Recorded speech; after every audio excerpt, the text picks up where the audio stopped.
नमस्ते गुरुजी। जय गुरुजी महाराज। जय गुरुजी संगत जी।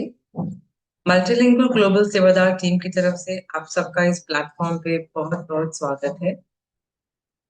आज गुरु महाराज का गुणगान करने के लिए हमारे साथ जुड़े हैं गुरुजी की ब्लेस संगत Rajesh Kumar Agarwal ji. We welcome you uncle.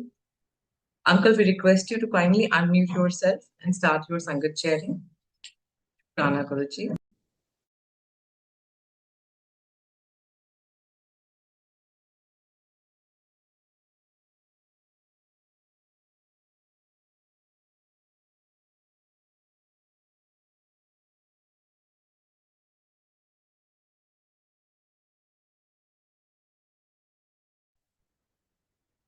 Rajesh Agarwal uncle, we request you to kindly unmute yourself. Uncle, please संगत शेयरिंग स्टार्ट करें।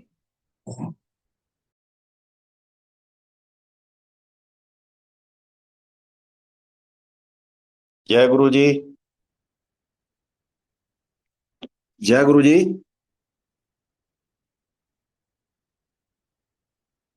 जय गुरु जी जय अंकल। गुरु जी। जय गुरु जी। हाँ जी, जय Guru ji uncle, can you hear me? आपकी आवाज आ रही है। हाँ, आवाज आ रही है।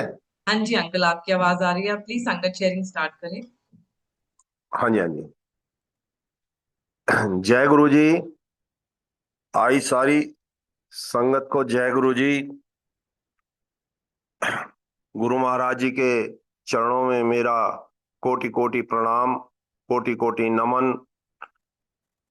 आई सारी संगत के चरणों में मेरा कोटि कोटि प्रणाम, कोटि कोटि नमन। सभी सेवादारों के चरणों में मेरा कोटि कोटि नमन, कोटि कोटि प्रणाम। बहुत भाग्यशाली मुझे आज गुरु महाराज ने मौका दिया एक अपनी संगत के बीच में सत्संग करने का। और उन सभी संगतों का, वो भी सभी संगत बहुत भाग्यशाली जो इस आवाज को सुन रही हैं। तो मेरा सभी संगतों से विनम्र प्रार्थना के सत्संग को पूरा ध्यान से सुने। मैं अपनी जर्नी आपके साथ शेयर करता हूं। गुरु महाराज के साथ यूं तो हम जुड़े हुए लाखों वर्षों से हैं, करोड़ों वर्षों से, पता नहीं कब से जुड़े हुए हैं। वो थे, वो हैं और आगे भी रहेंगे। ये गुरु महाराज ने ही हमें बताया। और वैसे भी हमारे शास्त्रों के अनुसार पता है कि परमात्मा है और परमात्मा रहेगा और परमात्मा था। तो अभी जिस प्रकार से गुरु महाराज ने हमें जो जो ज्ञान दिया, वो मैं आपके साथ, जितना मेरे को गुरुजी कहलवाएंगे और उतना मैं आपके साथ शेयर करूंगा। मुझे गुरु महाराज ने 2001 में एम्पायर स्टेट दिल्ली में अपने चरणों में सेवा करने का मौका दिया। कोई पुरानी संगत थी, मैं उससे वैसे ही मिलने के लिए गया था पंजाब भवन में। और उस संगत ने मेरे को बोला, चल तेनू गुरु नु मिला देना। मैंने कहा, जी मैंने तो बहुत गुरु देखे हैं, पर उस समय मैं अनजान था। वो किसी तरीके से, मैं अपमान नहीं करता किसी महापुरुष का, तो मैं उनके साथ चला गया और जाके गुरु महाराज जी को मत्था टेका। और गुरु महाराज उस समय एम्पायर स्टेट में बैठते थे अपनी गद्दी पे, 6 बजे आते थे। वैसे संगत से, जो संगत उनके साथ मिली जुली थी और जो उनके नजदीक थी संगत, तो उनसे वो मतलब जो है 2 बजे 3 बजे, मतलब गुरु महाराज सोते नहीं थे। गुरु महाराज तो बस अपनी संगत में ही विलीन रहते थे। चलो, 6 बजे गुरु महाराज गद्दी पे आए, मत्था टेका। और गुरु महाराज, वहां मुझे पता नहीं था कि क्या वहां पर होता है, मैं तो नया था। चाय जल प्रसाद मिला पहले, फिर चाय प्रसाद मिला, फिर उसके बाद में लंगर प्रसाद मिला। लंगर प्रसाद जब मिला तो उसमें पता लगा कि भाई 4 आदमियों को एक साथ खाना है। और जो संगत मेरे को लेके गई थी, उस संगत का कोई अता पता नहीं कि वो कहाँ है। और मुझे अनजान 4 आदमियों के साथ खाने का, 3 आदमी और थे जो जिनके साथ मुझे खाने का मौका मिला। इस तरीके से मेरी जर्नी चलती रही। हम 6-7 दिन तक लगातार जाते रहे। नए थे तो मेरे से अंकल रोज पूछते थे कि भाई आपको क्या मिला आज। तो मैंने कहा अंकल आपके साथ ही है, मैं जाता हूँ आपके साथ, और आ जाते हैं, बस अपना गुणगान सुनते हैं, शब्द बाणी सुनते हैं और छोड़ के वापस आ जाते हैं। तो वैसे ही पता नहीं गुरु महाराज का आदेश था, या मतलब गुरु महाराज आदेश करते हैं, जो भी है वो नहीं मैं कह सकता। बाकी ये है कि अंकल ने मेरे से कहा, कहने लगे तू ऐदा करी, कल ना गुरु महाराज दे चरण दवाई। अब मैंने एकदम फटाक से हाँ कर ली। मैंने कहा हाँ जी। लेकिन उसके बाद में मेरा मन एकदम वो हुआ। मैंने कहा भाई ऐसा है, गुरु महाराज के पास तो उनका तो मतलब जो है कि दायरा बहुत बड़ा है, और उस दायरे में तो मैं मतलब जो है कि भी पहुंच ही नहीं पाऊंगा। तो कैसे चरण दबा दूंगा, और किसी से कहूंगा तो कोई दबाने देगा नहीं। तो ये कैसे पॉसिबल होगा। मन ही मन ये सोचता रहा, और मैंने कहा चलो हाँ तो कर ली है, जो होगा प्रभु इच्छा, जैसा भी होगा। हम उस दिन जल्दी आ गए। जल्दी आके मैं गुरु महाराज जी की जो जहाँ गुरु महाराज विराजमान होते हैं, गुरु महाराज जी की कुर्सी के पास ही बिल्कुल बैठ गया। उनके सिंहासन के पास बिल्कुल जहाँ गुरु महाराज बैठते हैं उनके साथ वहीं बैठ गया। वहीं बैठा रहा, मेरे को किसी सेवादार ने नहीं उठाया। और गुरु महाराज आए 6 बजे। मैंने जल प्रसाद किया। जल प्रसाद चाय प्रसाद करने के बाद गुरु महाराज जी के चरण पकड़ लिए, और मैं गुरु महाराज जी के चरण दबाने मैंने चालू कर दिए। अब गुरु महाराज ने भी अपने आप मेरे आगे राइट पैर पहले आगे किया, और आगे करके बिल्कुल नीचे कोई कपड़ा नहीं था, कोई कुछ नहीं था, चोला उन्होंने पहना हुआ था। मैं पैर जब दबाना शुरू किया, तो संगत जी जब मैं दबा रहा था तो मेरा हाथ स्लिप होता था। बार बार उनके शरीर से क्रीम निकलती थी। कभी तो वो टांग मोटी होती थी, कभी वो टांग पतली होती थी। गुरु महाराज के इस करिश्मे को मैं नहीं समझ पाया। मैंने तो एक ही बात सोची कि भाई ये तो शायद पता नहीं क्या क्रीम लगा रखी है या क्या बातचीत है। लेकिन अनंत समय तक ये मौका मेरे को मिला। मैंने अपनी अभिलाषा पूरी करी। गुरु महाराज ने मुझे नहीं बोला कि भाई अब बंद कर दे, कोई ऐसी बात नहीं। जब मैं थक गया तब मैंने वो पैर दबाने बंद कर दिए। दोनों पैर दबाए, काफी समय तक दबाए। ये मुझे भी नहीं पता कि कितने समय तक मैंने दबाए, वो मुझे ध्यान नहीं है अभी। बाकी दबाए काफी समय तक। और उसके बाद में हम लंगर प्रसाद करके बाहर आते हैं। और बाहर आने के बाद जब हम गुरु महाराज जी के वो जो पुरानी संगत थी वो मेरे से पूछती है, आज की मिला अंकल। मैं कहा जी अंकल कुछ नहीं मिला, आपके सामने जैसे उस दिन गए थे वैसे आज गए हैं, और आज भी आपने जो बोला था वो मैंने कर दिया, और करके अब बाहर आए हैं। तो उन्होंने मेरा हाथ लिया, और हाथ लेके मेरी नाक पे लगा दिया। मेरे से कहने लगे कुछ पता लग गया। मैं कहा हाँ जी। तो संगत जी उसमें फ्रेग्रेंस इतनी जबरदस्त थी, इतनी जबरदस्त फ्रेग्रेंस थी कि वो फ्रेग्रेंस मेरे को आज भी, मैं उस फ्रेग्रेंस के लिए तरसता हूँ। वो फ्रेग्रेंस मेरे को नहीं मिली। बड़ी अद्भुत फ्रेग्रेंस थी। और उस फ्रेग्रेंस को समझ के मैं नहीं समझ पाया उसको, क्योंकि गुरु महाराज का करिश्मा, कल्याण तो उन्होंने कर दिया, इसमें कोई दो राय नहीं है। कल्याण मेरा उसी दिन हो गया था, ये मुझे मतलब आभास थोड़ा सा हुआ, लेकिन उन्होंने बताया नहीं मेरे को कुछ भी, और कुछ भी नहीं बोला। और उसके बाद में चलो, मैंने तो यही कहा, मैंने कहा गुरु महाराज ने क्रीम लगा रखी है। लेकिन मुझे नहीं पता था कि गुरु महाराज का ये करिश्मा कब मेरे को ये इस चीज की शुद्धि दिलाएंगे, मेरे को ये बताएंगे कि भाई ये क्या था। लेकिन वो धीरे धीरे करके मुझे पता लगा कि वो क्या था। अब जीवन में अनेक प्रकार की, उसके बाद में ऐसे ही हम जाते रहे। घर आए। घर आने के बाद मैंने उनको बताया, अपनी मिसिस को बताया। मेरी मिसिस कहने लगी आपका तो दिमाग हो गया खराब, आप तो मतलब जो है ना पता नहीं किन किन बाबों के चक्कर में पड़ते हो और कहाँ कहाँ जाते हो। मैंने उसे समझाया, मैंने कि ऐसी बात नहीं है, किसी को गलत नहीं बोलना चाहिए, बाबे बहुत हैं, सब एक से नहीं है। खैर बातचीत होती रही। अंकल का फोन आया, कह रहे राजेश चलना है। मैंने कहा जी चल दें गुरुजी, तो कल कोई दिक्कत नहीं है। तो वो चलने के लिए मिसेज को बोला तो वो मेरे को मतलब जो है उल्टा सीधा कहने लगी नहीं मैंने नहीं जाना। तो इस तरीके से वो कहती रही मेरे को। खैर हमारी उसके आपस में झगड़ा भी हो गया काफी देर तक। मतलब उसको मनाना पड़ा। मनाने के बाद जब वो चल पड़ी मेरे साथ, तो उसके बाद में हम जाते हैं गुरु महाराज के दरबार में और जाके मत्था मैं टेकता हूँ। और मत्था टेकने के बाद मेरे को गुरु महाराज कुछ नहीं बोलते, कुछ भी नहीं कहते। जैसे ही वो मत्था टेकती है उसको कहते हैं की गल तू तो आना नहीं सीगा। इस तरीके से 3 दफा बोलते हैं की गल तू तो आना नहीं सीगा। अब हमें तू तो लड़ रही सीगी एदे नाल कि मैं नहीं जाना, मैं नहीं जाना। अब हम बड़े परेशान। मैंने कहा भाई ये गुरुजी को कैसे पता लग गया। लेकिन वो तो जानी जान है, हमें कुछ नहीं पता था कि हम किसके पास आए हैं और कहाँ हमारा किस परमात्मा ने हमारे को एक अपनी शरण में ले लिया।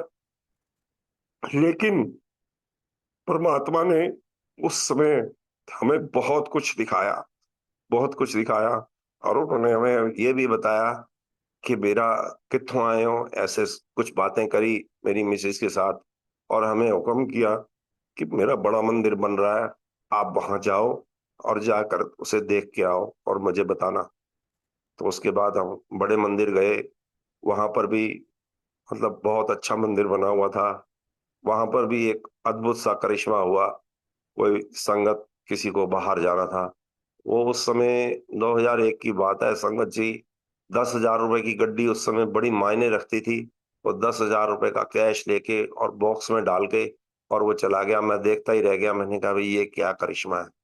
और करिश्मा होने के बाद मैं उसको समझ नहीं पाया कि ये क्या चक्कर हो जाए। और गुरु महाराज तो कभी किसी से कुछ मांगते ही नहीं थे। उन्होंने कभी कुछ एक पैसे की भी डिमांड किसी से नहीं करी। वो तो देते ही देते थे, लेने का तो उन्होंने कभी सोचा ही नहीं है। लेकिन मैंने कहा ये, तो मैंने वहां पर सिंगला अंकल थे जो सेवादार थे, उनसे पूछा कि ये क्या है। ये कह रहे बस ये उनकी श्रद्धा है, उनका कोई काम हो गया होगा, दान पात्र में डाल के गए हैं। गुरु महाराज के जो भी ये लंगर प्रसाद बनता है सहयोग में करके गए हैं। चलो उसके बाद में हम लोग जाते रहे संगत जी उनके पास, गुरु महाराज के पास करीब करीब जाते ही थे। तो कुछ एक बीच में ऐसी भी बातचीत हुई कि वो कहते थे भी एक आदमी रोजाना ना आया करे, एक दिन छोड़ के आया करे, या हफ्ते में 2 दफा आया करे। पर जब हम वो पुरानी संगत के साथ जाते थे तो हमें गुरु महाराज कुछ नहीं बोलते थे। और इस तरीके से हम काफी समय वहां पे जाते आते रहे।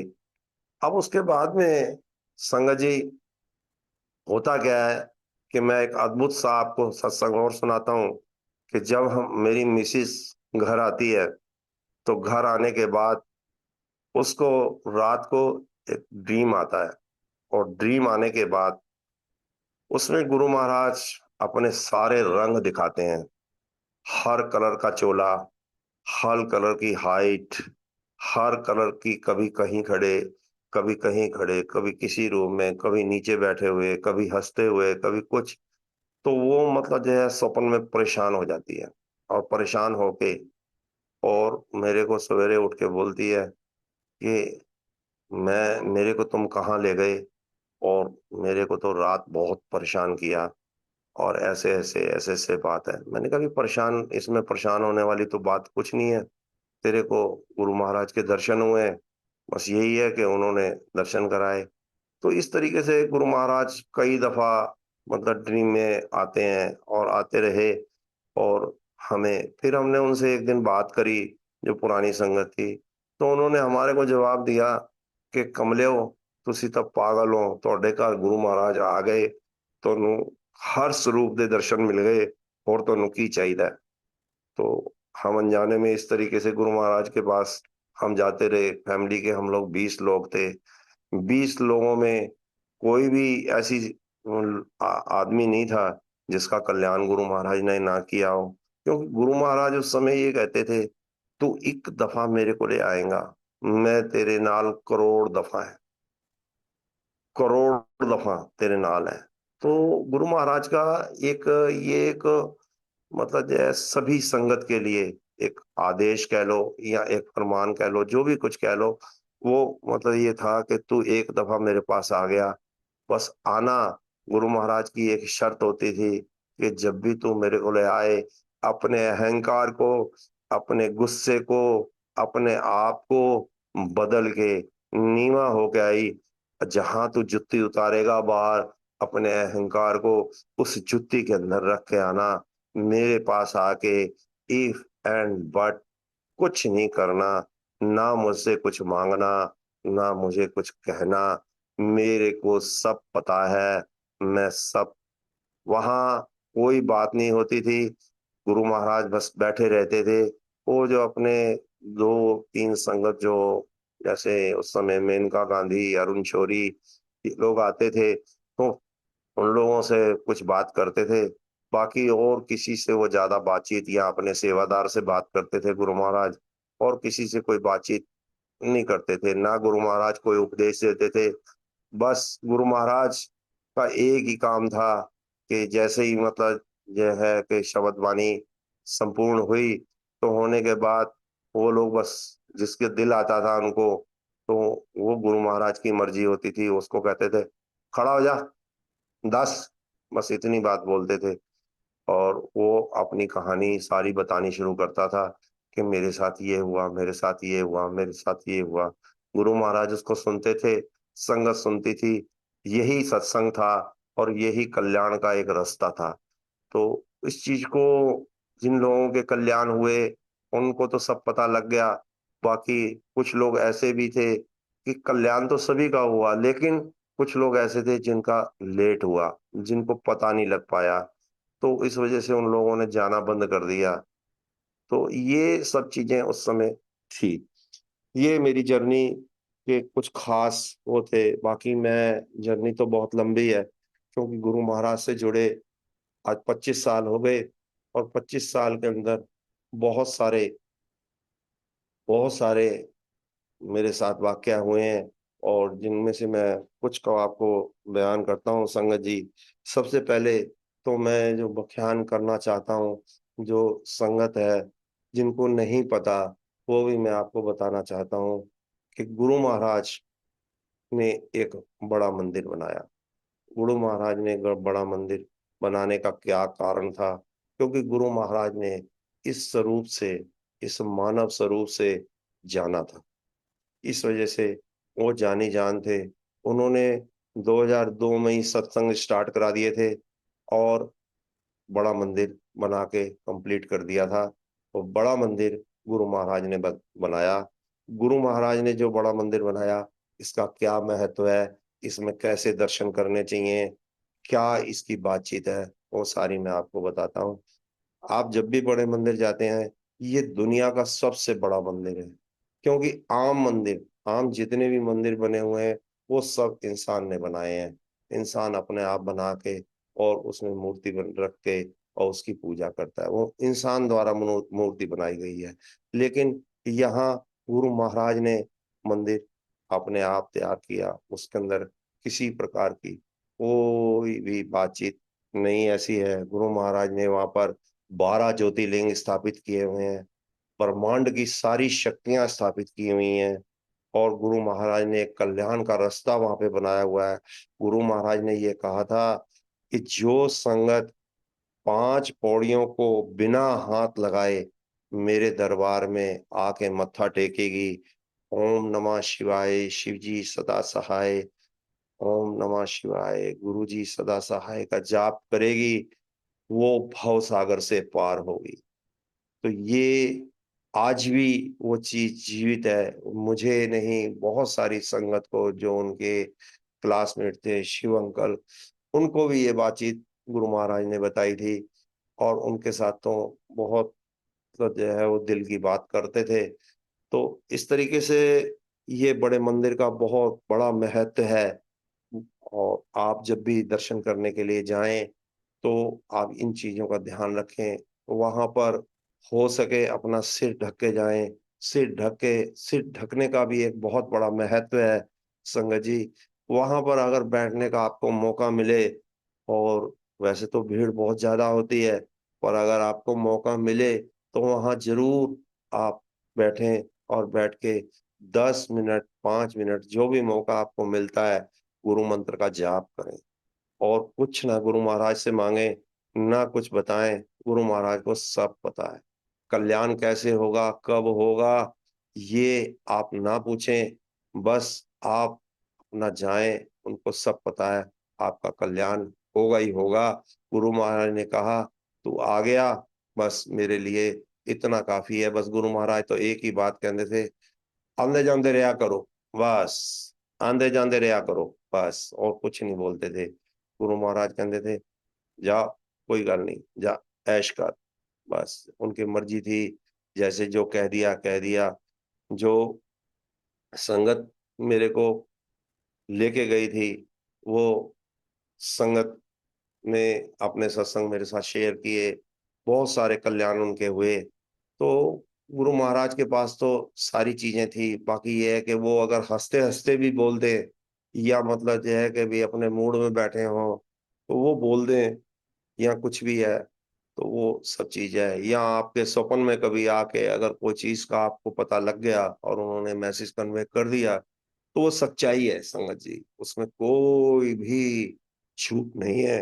वो गुरु महाराज ने कल्याण कर दिया। अब वो कल्याण कैसे किया है, वो आपको समझना है, और वो समझ में आता है लेकिन थोड़ी देर में आता है। तो इस तरीके से ये तो हुआ बड़े मंदिर का महत्व। अब गुरु महाराज कहते थे कि जो आपका कल्याण होना है, कल्याण कैसे करना है, कल्याण कब होगा, तो संगत जी एक हमारी सृष्टि का नियम है। और गुरु महाराज का भी ये नियम था कि गुरु महाराज कभी भी अकेले में नहीं मिलते थे, अकेले में कल्याण नहीं करते थे। चाहे कोई कितना भी बड़ा आदमी हो, कितना भी हो, संगत के बीच में, संगत के बीच में ही कल्याण होगा। और इसी वजह से गुरु महाराज ने सत्संग करवाने चालू किए थे। और गुरु महाराज ने ये भी कहा था कि सत्संग की मर्यादा को ना भूला जाए। सत्संग सत्संग है, सत्संग को सत्संग तक सीमित रखो, ना कि सत्संग को किट्टी पार्टी बनाओ। ये गुरु महाराज के वचन हैं। गुरु महाराज ने कहा कि जो मैंने लंगर प्रसाद ब्लेस किया है, लंगर प्रसाद में क्या ब्लेस किया है गुरु महाराज ने, 2 तवे की चपाती, हरी चटनी, एक दाल, अगर हरी मूंग की दाल हो तो बहुत अच्छी बात है, और दूसरी एक सूखी सब्जी, और कड़ाह प्रसाद।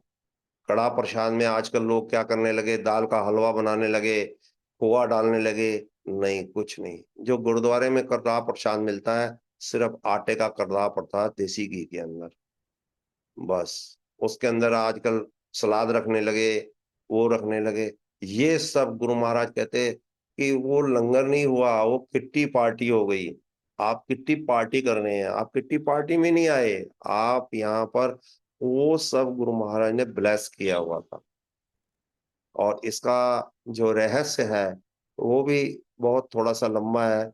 मैं शॉर्टकट ही आपको बताता हूँ, बस इतना बताता हूँ कि भाई ये जो गुरु महाराज ने जो लंगर ब्लेस किया था, इसका बहुत बड़ा महत्व है, इसको छोटा ना समझे। जल प्रसाद का बहुत तगड़ा महत्व है। और जो भी चीज इसके अंदर गुरु महाराज ने ब्लेस करी है, ये 5 चीजें हैं। हरी चटनी, हरी चटनी का बहुत तगड़ा महत्व है। उसके अंदर बहुत सारी चीजें हैं जो गुरु महाराज ने बख्शी हैं। और वो लोग उसको आज की डेट में, अगर 1,000 सत्संग होता है तो 999 सत्संग के अंदर वो चीज नहीं होती, क्योंकि उसके अंदर सब आजकल हम, कोई पूरी बनाने लगा तो कोई भटूरे बनाने लगा, तो कोई कुछ करने लगा, तो कोई कुछ करने लगा। तो संगत जी ये सब चीजें नहीं है। ये सब चीजें गुरु महाराज ने जो बख्शी हैं, जो हम खुद रोजाना रूटीन में खाते हैं, तो गुरु महाराज ने उन चीजों को हमारे को ब्लेस करके दिया है। और जो हमारा कल्याण का रास्ता है, वो कल्याण का रास्ता सत्संग का, सत्संग में ही है। सत्संग में आप सत्संग की मर्यादा को समझें, सत्संग के अंदर आप समय से आए, सत्संग के अंदर आप बैठें। सत्संग के अंदर कुछ पल ऐसे होते हैं जो हम गुरु महाराज के साथ हमारे तार जोड़ते हैं, क्योंकि वो ही जब सत्संग होता है तो वहां पर एक संगत नहीं होती, वहां पर अनेकों आत्माएं विराजमान होती हैं। हमारे गुरु महाराज विराजमान होते हैं, उनके सेवादार विराजमान होते हैं। तो वहां हमारी जो फरियाद है, जिस फरियाद को लेके हम वहां तक पहुंचे हैं, जिस जो हमारे दिल के अंदर है, वो उन सबको पता है। वो गुरु महाराज वहां सुनवाई करते हैं। लेकिन जब एक ही फरियाद को हम सारी संगत बोलती है, तो गुरु महाराज कहते हैं चल कोई गल नहीं, कल्याण कीता, जा ऐश कर। तो ये गुरु महाराज मतलब यह है कि उस समय गुरु महाराज विवश होते हैं, और विवश होके वो कल्याण करते ही करते हैं, क्योंकि वो सत्संग में समय से आया है, उसने अपनी फरियाद गुरु महाराज के पास रखी है, वो उनको पता है। लेकिन हम क्या करते हैं, हम सत्संग जैसे मंत्र जाप होना चालू हुआ, जब हम सत्संग में पहुंचते हैं जी, या लंगर खा के आ गए या लंगर को घर लेके आ गए, ये सब चीजें मतलब जो है कि गुरु महाराज ने ये सब चीजें वर्जित की हुई थी। आज जो हो रहा है, लोग वाग बिजनेस करने लगे, वो गुरु महाराज ने ये सब चीजें नहीं बख्शी थी। उस समय गुरु महाराज किसी संगत से दोस्ती भी नहीं करने देते थे, यहाँ तक की बातचीत थी। वो कह रहे मुझे एडवर्टाइजमेंट नहीं चाहिए, बस आप अपने अहंकार को त्यागो। मेन बात उनकी थी, अपने आप को छोटा करो, अपने आप को नीवा करो। जब आप देखिए संगत जी, जब हम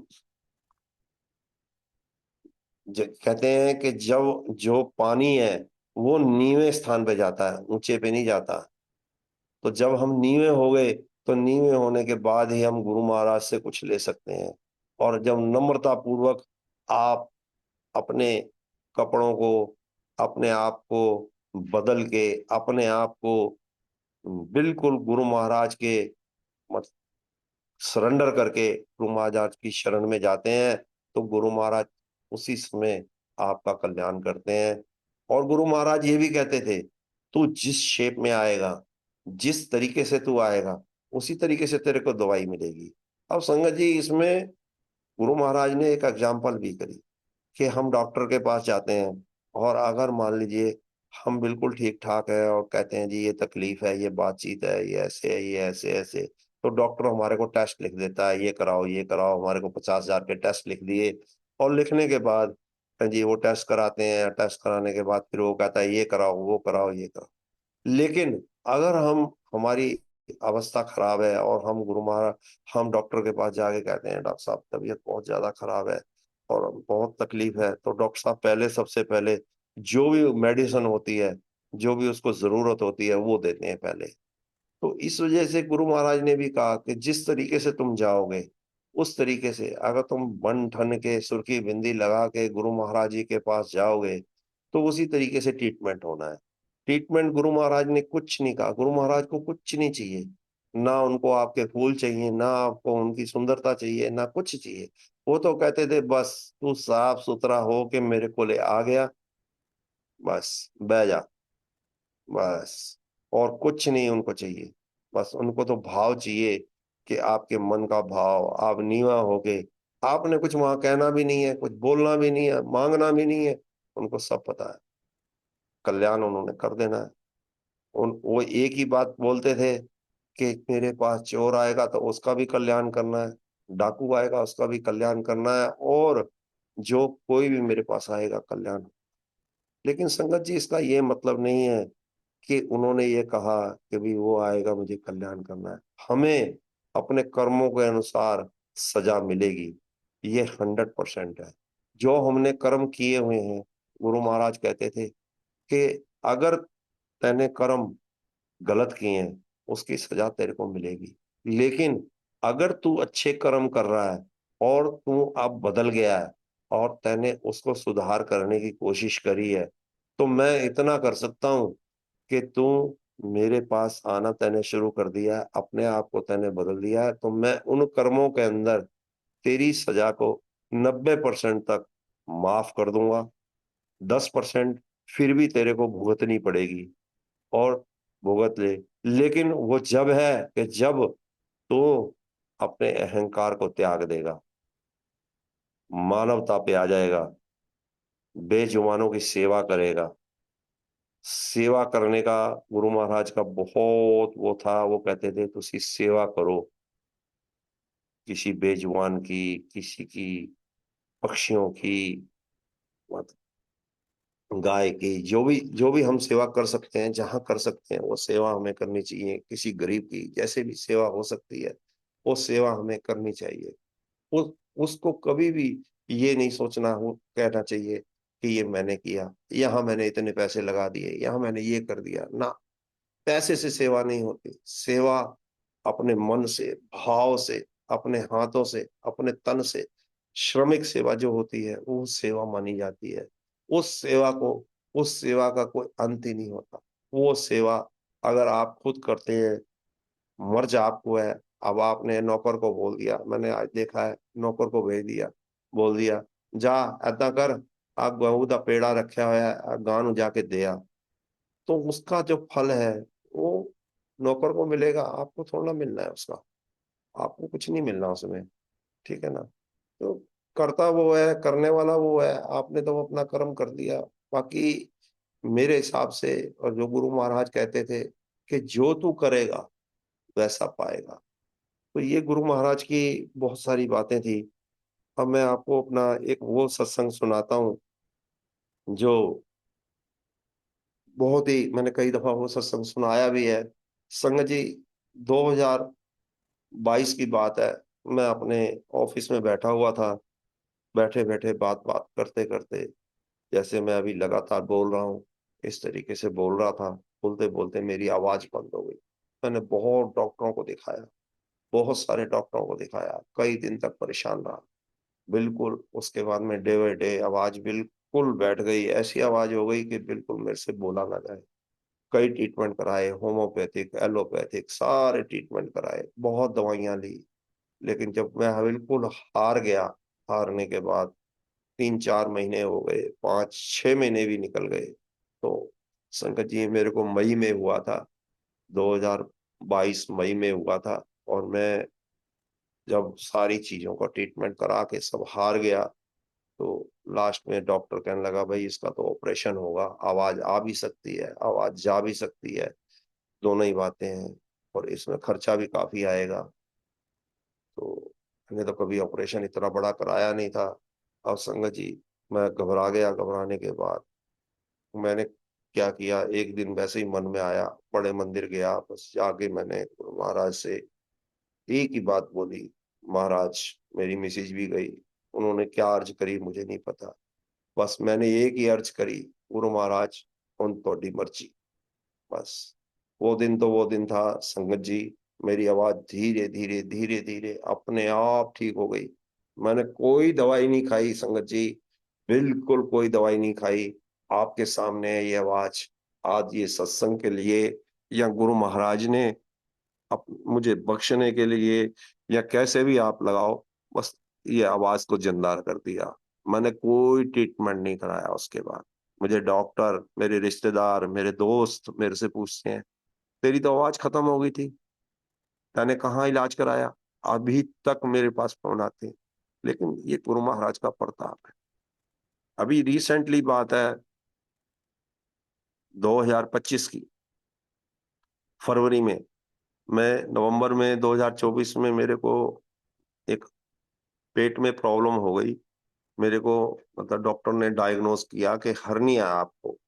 अब मैं तो ये सोच रहा था कि हर्निया है, भाई हो जाएगा ठीक, कोई दिक्कत नहीं है, दवाई दवाई लूंगा। लेकिन नहीं, डॉक्टर ने सारा ट्रीटमेंट किया, करने के बाद वो बीमारी बढ़ती चली गई। संगत जी, मैं जो भी खाता था मुझे उल्टियां लग जाती थी, और उल्टियां लगने के बाद मेरे से खाना पीना मेरा बिल्कुल बंद हो गया।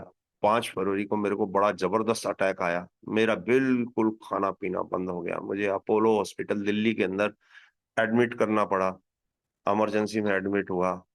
तो उसके बाद में अपोलो हॉस्पिटल में ट्रीटमेंट बहुत महंगा है, लेकिन ट्रीटमेंट करवाया वहां पे। और उन्होंने कहा कि इनका जो पेट है, मेरी बच्चे थे, बच्चों को बोला, कोई भी नहीं था हमारे साथ में। हमारे साथ में कौन था? सिर्फ हमारे गुरु महाराज, केवल हमारे गुरु महाराज। और कोई पैसे का इंतजाम नहीं, कोई कुछ नहीं, सारी बातचीत गुरु महाराज ने सारा काम करा दिया, सब कुछ करा दिया। मेरे को, मेरा ट्रीटमेंट हुआ। मेरा पेट संगत जी चेस्ट के पीछे था। तो डॉक्टर बोला आपके 3 ऑपरेट होंगे, 3 तरीके से ऑपरेशन होगा आपका। एक तो आपका जो पेट है जो चेस्ट के पीछे चला गया है, इसको नीचे लाना पड़ेगा। और सेकेंडली, आपका जो है हर्निया है वो रिमूव करना पड़ेगा। तो उन्होंने 14 घंटे की सर्जरी करी। तब तो वो मेरे को बोलते थे कि 1 डेढ़ घंटे का काम होगा, लेकिन 14 घंटे के बाद मेरे को, मेरी बिटिया मेरे को आवाज लगाती है, लेकिन मैं नहीं बोलता। जब ऑपरेशन थिएटर से बाहर आते हैं तो वो बोलता है कि जी आप इनको वेंटिलेटर लगाना पड़ेगा। लेकिन नहीं, वो उसने गुरु महाराज से प्रेयर करी। तो प्रेयर करने के बाद बस उसने डॉक्टर से 20 मिनट का टाइम मांगा। तो 20 मिनट में ही मेरे को होश आ गया। डॉक्टर कहने लगा भाई अब कोई जरूरत नहीं है वेंटिलेटर की, अब ये बिल्कुल ठीक है। मेरे को होश आ गया संगत जी। और होश आने के बाद मेरे को उन्होंने आईसीयू में एडमिट किया। आईसीयू में कमरे में रख दिया। रखने के बाद रात भर मेरे को 2-3 घंटे के बाद, और 2-3 घंटे के बाद में मेरे को होश आ गया। डॉक्टर आके मेरे से पूछते रहे आप कंफर्टेबल हैं, आप बिल्कुल ठीक हैं, आप लिक्विड पीजिए, आप ऐसा कीजिए, आप ऐसा कीजिए। सवेरे 9 बजे डॉक्टर आता है। डॉक्टर आके मेरे को बोलता है, हाँ जी अग्रवाल जी आप बिल्कुल ठीक हैं? मैंने कहा हाँ जी बिल्कुल ठीक हूँ। कोई तकलीफ? मैंने कहा नहीं जी। कोई दर्द? मैंने कहा नहीं जी। कोई और दिक्कत आ रही हो? मैंने कहा नहीं जी। चलो ठीक है, आपके सारे टेस्ट ठीक है, आपको हम वार्ड में ट्रांसफर कर रही हैं। संगत जी मेरे को वार्ड में ट्रांसफर कर दिया उन्होंने 1 डेढ़ घंटे के बाद। 1 डेढ़ घंटे के बाद जब ट्रांसफर कर दिया, तो शाम को 4 बजे डॉक्टर फिर आता है। तो कह रहा है अग्रवाल जी बिल्कुल ठीक हो? मैं कहा हाँ जी। पेशाब करने जा रहे हो? नहीं, पेशाब की तो मैंने कहा नली लगी हुई है। तो कहने लगा कोई बात नहीं है। तो कहने लगा आप घर जा सकते हैं। मैंने बड़ा अद्भुत सा मतलब यह हुआ, कहने लगा आप घर जा सकते हैं। तो मैंने कहा जी हमारा घर तो ऊपर है, तो सीढ़ियां कैसे चढ़ेंगे? अरे नहीं नहीं कोई दिक्कत नहीं, सीढ़ियां चढ़ो आप, कोई दिक्कत नहीं। कह रहा आप पैदल चलो, कोई दिक्कत नहीं, आपको कोई कोई परेशानी नहीं आएगी, आप चलो पैदल, मैं चलवाता हूँ आपको पैदल। है जी, उन्होंने पैदल चलवाया, मेरे को कोई दिक्कत नहीं आई, कोई परेशानी नहीं आई संगत जी। मेरे को उसी दिन उन्होंने रिलीज कर दिया। फिर भी हम डॉक्टर की बात नहीं मानी, 2 दिन हम हॉस्पिटल में ही रहे। तो ये गुरु महाराज का करिश्मा है। ये बड़ा अद्भुत सा केस था, 14 घंटे की सर्जरी, और उसके अंदर इस तरीके की बात। जो डॉक्टर ने मेरा ऑपरेट किया था वो बॉम्बे से आया हुआ था। वो चेस्ट का बहुत बड़ा स्पेशलिस्ट है। उसने कहा जीवन में मैंने बहुत सारे केस किए हैं, लेकिन एक अद्भुत केस आपका किया है मैंने। मेरे साथ अब भी 1-to-1 उसकी मीटिंग हुई। कहने लगा मैंने आपका केस, एक अद्भुत सा केस किया है, जिसमें कि कोई उम्मीद नहीं की जा सकती थी कि भी इसमें 99% पेशेंट की कोई होप नहीं होती है। लेकिन जहां गुरु महाराज खड़े हैं वहां डॉक्टर फेल है। डॉक्टर फेल है वहां पर। और ये ऐसे गुरु महाराज के जो रास्ते हैं कल्याण करने के, वो अनेकों हैं। तो गुरु महाराज के ये बहुत बड़ा मेरे साथ एक वो हुआ है। आज जो जीवन है वो गुरु महाराज ने हमें बचा के रखा है। तो इसी वजह से बचा के रखा हुआ है कि गुरु महाराज कहते हैं कि ठीक है कर्म कुछ किया होगा, गलत किया होगा, जो यहाँ तक पहुंचना पड़ा है, लेकिन गुरु महाराज ने सारा काट दिया। और हॉस्पिटल जाना पड़ा, पेन लेनी पड़ी, लेकिन मैं बिल्कुल ठीक हूं अब संगत जी। और बस मैं आप सबसे, पूरी संगत से एक हाथ जोड़ के विनती करता हूं कि कभी भी सत्संग में जाने पर सत्संग की मर्यादा का अपमान ना करें। सत्संग की अपनी मर्यादा है, बहुत बड़ी मर्यादा है। सत्संग को कभी भी छोटा ना समझें। सत्संग में ही कल्याण होगा, आपको पता भी नहीं लगेगा और वो कल्याण हो जाएगा। गुरु महाराज ने तो, मेरे तो ये छोटा सा काम था, गुरु महाराज ने तो वो काम कर दिए जिसमें गुरु महाराज, डॉक्टर ने ये कह दिया था कि ये मेहमान है 1 घंटे भर का, और वो आज तक जीवित है। ऐसी एक संगत नहीं है, हजारों संगत ऐसी हैं जो कि आज तक जीवित हैं। गुरु महाराज ने कह दिया था कि इनका लास्ट स्टेज का कैंसर है और ये 1 घंटे का मेहमान, वो जीवित है। तो गुरु महाराज के कल्याण का मतलब ये सब चीजें, मतलब ये है कि प्रमाणित है। कोई ये नहीं है कि भी आज मतलब जो है कि ये सब झूठी है। वो संगत मिलती है, वो लोग सेवा कर रहे हैं। वो लोग खुद बताते हैं, कह रहे अंकल हम जलंधर गए थे आज से 45 साल पहले। मैं बड़ा सुन के हैरान हो गया। मैंने कहा भाई, कह रहे मैंने कोई एक गोली तक नहीं खाई। गुरु महाराज ने कह रहे तेन गोली खाने की लोड़ नहीं, जा मौज ले।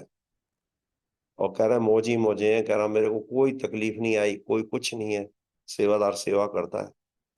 तो संगत जी, हम परमात्मा को, जो गुरु महाराज है वो हमारे परमात्मा है, इसमें कोई शक नहीं, महाशिव है, इसमें कोई शक नहीं। क्योंकि हमें ये जो संगत, जिन जिन संगत ने उनका स्वरूप को मतलब यह है कि भी अपने पास 1 to 1 नहीं देखा, लेकिन वो कोई ऐसी बात नहीं है। वो गुरु महाराज विराजमान थे, जिनका नंबर था उनको गुरु महाराज ने जरूर ब्लेस किया और उनको अपने पास बुलाया। तो संगत जी मतलब यह है कि आपको भी, आप ये भी आप भाग्यशाली हो कि आप उनके साथ जुड़े हुए हो, ये बहुत बड़ी बात है।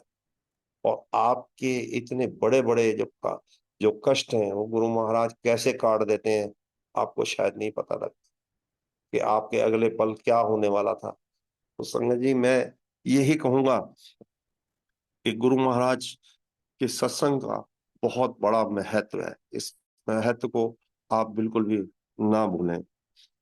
गुरु महाराज जी से पाने के लिए एक छोटा सा मैं आपसे और एक बताता हूँ कि अमृत वेला 3 बजे के आसपास शुरू होता है। उस अमृत वेले में अगर आप उठ सकते हैं, उस समय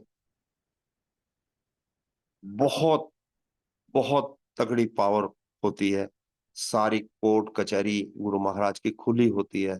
आप जो मर्जी चाहो, जो मर्जी, जो भी काम अच्छे से अच्छा चाहते हैं वो आपका होगा। लेकिन आप लेने वाले बनो। लेकिन उस समय एक माया होती है, एक मोह होता है, और वो दोनों आपस में लड़ते हैं। तो वो माया बहुत परेशान करती है। वो माया होती है नींद आपकी, वो निंद्रा आपको बहुत परेशान करती है और गुरु महाराज से कुछ लेने नहीं देती। अगर हम उस माया को त्याग के अपने आप को कंट्रोल करके 3 बजे के टाइम पर गुरु महाराज की शरण में जाते हैं, मांगना कुछ नहीं है उस समय भी, बस गुरु महाराज का जाप करना, गुरु महाराज के पास जाना है, गुरु महाराज के पास बातें करनी है, गुरु महाराज से अपनी बात करनी, आप कीजिए। आप देखेंगे कि आपको अद्भुत प्रमाण मिलेंगे, अद्भुत प्रमाण मिलेंगे। क्योंकि इतने तगड़े रिजल्ट हैं इस चीज के कि दुनिया के अंदर जो बड़े से बड़ा साइंटिस्ट हुआ, दुनिया के अंदर जो बड़े से बड़ा कोई भी कार्य हुआ, वो सब इसी सृष्टि के, इसी, वो लोग सुबह उठते हैं और सुबह उठने के बाद जो हमें चीज मिलती है वो कहीं नहीं मिल सकती। संगत जी, ये चीज को आप बिल्कुल ध्यान रखिएगा।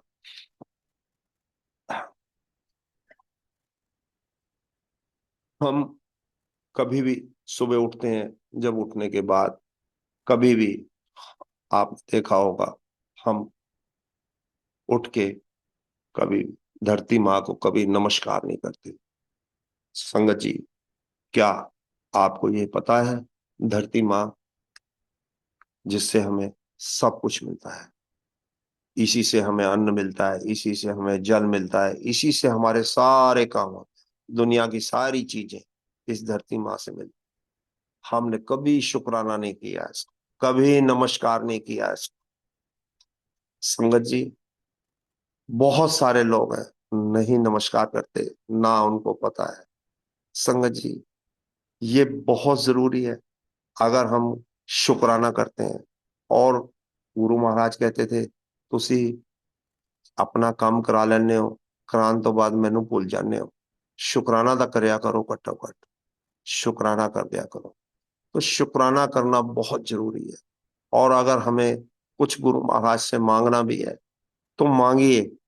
मांगने का तरीका है, आप उसको सिर्फ अपने इस रूप में बोल सकते हैं कि गुरु महाराज, आपने ये काम मेरा करा दिया, बहुत बहुत शुक्राना, अनंतम शुक्राना, बारंबार शुक्राना, लख लख बार शुक्राना। बस ये बोलिए, आप गुरु महाराज को भी पता लग जाएगा कि मैंने काम तो कराया ही नहीं गुरु महाराज संगत का, लेकिन गुरु संगत मेरी शुक्राना कर रही है, तो गुरु महाराज आपका काम कर देंगे, कोई ऐसी बात नहीं। आप लेकिन शुक्राना करो। शुक्राना करोगे तो आपको सब कुछ मिलेगा। आप सब्र करो, आप उस चीज के लिए इंतजार करो, समय आएगा, सब कुछ मिलेगा। हर प्राणी परेशान है, हर संगत परेशान है, लेकिन उसका रास्ता एक सत्संग ही है। आपके पास कोई रास्ता नहीं है। और हमारे गुरुजी जो हमें दे सकते हैं, वो सृष्टि का कोई भी, चाहे वो देवता है चाहे कोई भी है, जो हमारे गुरु महाराज कर सकते हैं वो कोई नहीं कर सकता। ये सब चीजें बिल्कुल जो गुरु ने कह दिया, जो गुरु ने बख्श दिया, वो 16 ने है। उसमें कोई कहीं से कहीं तक कोई दिक्कत, कोई परेशानी नहीं है। तो संगत जी, ये सब चीजों का मैंने आपको जो भी व्याख्यान किया, और जितनी मेरे को नॉलेज थी, सत्संग तो और बहुत सारे हैं, मैं आपको सत्संग काफी सारे सुना सकता हूँ, लेकिन समय का अभाव होने के कारण काफी देर हो गई बोलते बोलते। तो मैं अपनी आवाज को विराम देता हूँ, और गुरु महाराज से अपनी एक ही विनती करता हूँ कि गुरु महाराज, आपने सत्संग करने का और जो संगत के बीच में मौका दिया, इसका बहुत बहुत शुक्राना, अनंतम शुक्राना। बस मेरी आपसे एक अर्ज है गुरु महाराज, कि सारी संगत आपके पास आपके सत्संग को सुन रही है, आपसे विनती है गुरु महाराज कि एक बारी कह दो, जा ऐश कर, जा ऐश कर, जा ऐश कर। जय गुरु जी। मेरे गुरु महाराज का बहुत बहुत शुक्राना, बहुत बहुत शुक्राना, लख लख बार शुक्राना। शुक्राना संगत जी।